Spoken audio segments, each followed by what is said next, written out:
देश स्वाधीनता को 75 वर्ष बीती जाइथिले मध्य बदली पारिनी शिक्षार व्यवस्था। विशेषकर आदिवासी अंचल गुड़िकर देखा मिली दयन चित्र। एमिति रही एक विद्यालय ना अच्छी श्रेणीगृह ना अच्छी कलापटा, केवल अछंती शिक्षक अध्ययनरत छात्र छात्री।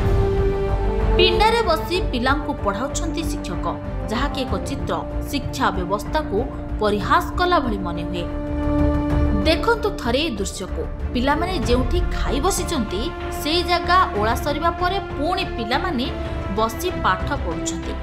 एहा आठगड़ ब्लॉक आदिवासी अधुषित ग्राम ओरोदा प्राथमिक प्रकल्प विद्यालय चित्र। खुंटुणी छक ठारू 15 किलोमीटर याहारी मध्य रही 7 किलोमीटर जंगलिया रास्ता दे गले पड़ी थाए एही ओरोदा ग्राम। एही ग्राम रे नाही विद्यालय। अंगनवाड़ी केन्द्र बारंडारे चली 5टी श्रेणी। अंगनवाड़ी केन्द्र रे 24 जन पिला पढ़ुवा बेले बारंडारे 5टी श्रेणी 31 जन पिला पढ़ुछंती। पिलांकु पाठ पढ़ाइबा पई मध्य 2 जन सरकारी शिक्षक नियुक्ति अछंती।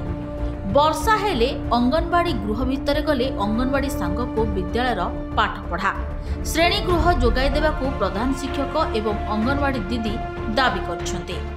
विद्यालय 31 जन छात्र छात्री बारंडारे बसिकी आम पाठ पढ़ाऊँ एवं पाठपढ़ा व्यवस्था को जगह अछि प्रथम रु पंचम पर्यंत रही केते पिला 31 जन पिला शिक्षक 2 जन। केमते कोन असुविधा होनी? असुविधा तो आज्ञा अनेक होउची, ता भितर भी आम एडजस्ट कर पाठ पढ़ाऊँ, किंतु वर्षा दिने भी पाठ पढ़ाई हो ना बारंडारे बसैकी। खरा दिने तो भी आहरी असुविधा होउची। हम विभाग अधिकारी मानक आम जनईचु कि पर्यटन तो गृहटे हो पारे तेणु आम ना आज्ञा स्कूल तैयारी है दिन 2013 मसीह आम चाहूँ विद्यालय निजस्व गृह हेले आदिवासी पिला माने विशेष उपकृत हो पारे। असुविधा होचे पिला माने पढ़ाई हैरान होछंती, जेहेतु गोटे अंगनवाड़ी घरे अंगनवाड़ी पिला पढ़िबा और एपटे स्कूल पिला बारंडार पढ़ुछंती।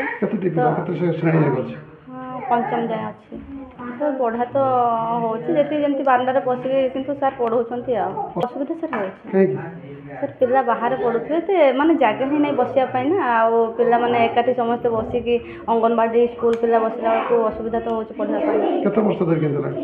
सर 12 वर्ष सर वर्षा दिन पिला जदि वर्षा हेले भितर को आसते गोटे साइड अंगनवाड़ी पिला बसवे गोटे साइड स्कूल पिला बस। 1982 मसीहारू एठारे अंगनवाड़ी केन्द्र रही। दीर्घ 12 वर्षर ऊर्ध्व समय धरी एठारे ओरोदा ग्रामर प्राथमिक प्रकल्प विद्यालय चली। अंगनवाड़ी केन्द्र पिंडारे विद्यालय कथा तो छाड़, अंगनवाड़ी केन्द्र मध्य पानीय जलर समस्या ठारू आरंभ करी पायखाना कथा न कहिबा भल। गोटिए नलकूप अछि, ताहा चतुर्पार्श्व अस्वास्थ्यकर परिवेश। दीर्घ वर्ष धरी केमिति प्रशासन नजर पड़ुनी ताहा चिंतार विषय। सामाजिक कर्मी संग्राम केशरी पात्र कहते तुरंत आदिवासी छात्र छात्री स्वार्थ को नहीं ओरोदा विद्यालय रे दृष्टि दियंतु सरकार को शिक्षा विभाग। अन्यपटे आठगड़ वीडियो आकाश पंडा निजर प्रतिक्रिया कहते ओरोदारे अंगनवाड़ी केन्द्र बारंडारे चलुछि। विद्यालय पाठपढ़ा जहाँ मु प्रथम करी गणमाध्यम प्रतिनिधि मानक ठारू सूचना पाइली। खूब शीघ्र ओरोदारे पाठ पढ़ुवा छात्र छात्री स्थायी श्रेणीगृह निर्माण व्यवस्था करा जिवो। विषय आम अवगत हेलु आपको धन्यवाद जनाऊँ आम विषय जनइथिबारु। आम आमर ब्लॉक शिक्षा अधिकारी और जिला शिक्षा अधिकारी जोगाजोग करूँ आम ब्लॉक जहाँ अवेलेबल फंड अच्छी सांगे सांगे किपरि तांको आमे पिलांको मुंड उपर गोटे छात देबू आम निश्चय चेष्टा करूँ। आमर समग्र शिक्षा माध्यम जदि कि जिला शिक्षा अधिकारी आमको अर्थ दियंती बंधु आहरी आम उपकृत हबू। पिलामानकर सुख सुविधा पाई ही आम समस्ते लागी पड़ीचु।